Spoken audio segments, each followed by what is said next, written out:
First. You want me to do it? You go ahead. We are Bob and Pat Keeker, and we moved up here in 2017 and got involved with Grace Chapel starting in 2018.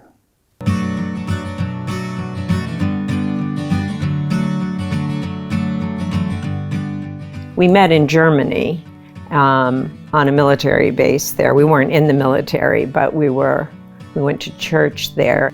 And I thought I was going over there for a job, but in the back of my mind, looking back, I realized that I was going there looking for answers to life's big questions. And this is back in my mid-20s. What was life all about? Why am I here? That sort of thing.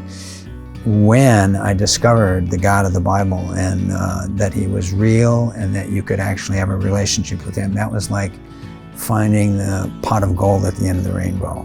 As we were getting ready to retire in 2017, I began praying that as we moved up here, God would give us a project that we could initiate that would have an impact on the lives of those less fortunate, and at the same time enable us to get others involved in that project. So when we first attended this the Epic meeting, yeah. It happened to be on a night when Epic had breakout groups with 3 or 4 different possibilities for people to get involved in. And I went to one, and Pat said she wanted to go to this Christmas Castle thing with the Salvation Army, which I thought, I am not interested. As soon as I heard about that, I said, no, that's where I'm going. What did you go to? I have no idea what I went to. Yeah, and I said, no, I'm going to that. Yeah, and I thought, yeah, have at it. So she comes out of this meeting, and she says she wants to do it, so I thought, okay, I'll go along, we'll do it.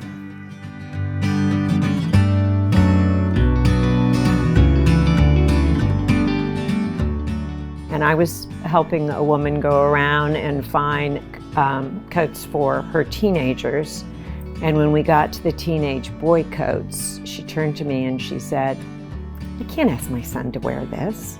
The coats for his age group were in terrible shape. And after we left that day and we came home, I said to Bob, I was embarrassed to try to give this coat to this woman, and it just seems to me that if we both bought coats on sale, like after the season, and we bought them on sale and we saved them till the next year, these kids could get new coats. And when you're a teenager, that kind of thing is big.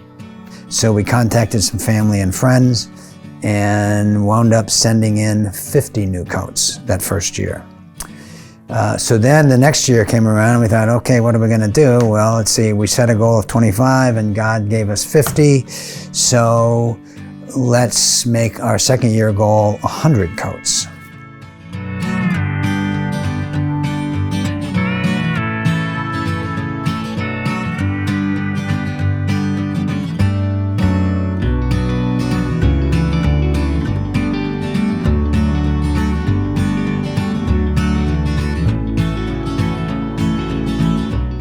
Probably the most fun we've had doing it is taking our grandkids shopping. So they've put up their own money, and we wait till everything's on sale, and then we take a night and go to a department store with them, and they just have a ball picking out coats. So it's become a family tradition for us. I'm actually kind of embarrassed that for the majority of my life with Christ, there was not a greater emphasis on doing something for those less fortunate. I have been about making disciples ever since my mid-20s. But there's never been an emphasis on doing something for those less fortunate. And about 15 years ago, it occurred to me that the number one thing God wants me to do is to learn to love people. And that has affected everything in my life.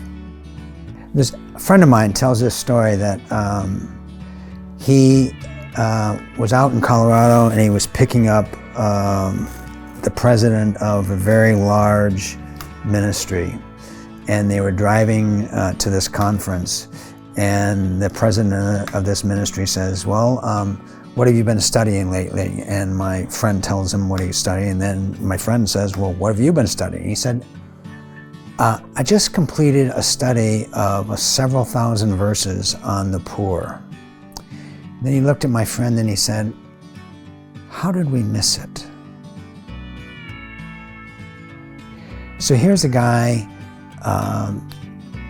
probably about my age, and he's saying, all these years we've been so concerned about preaching the gospel and about making disciples, and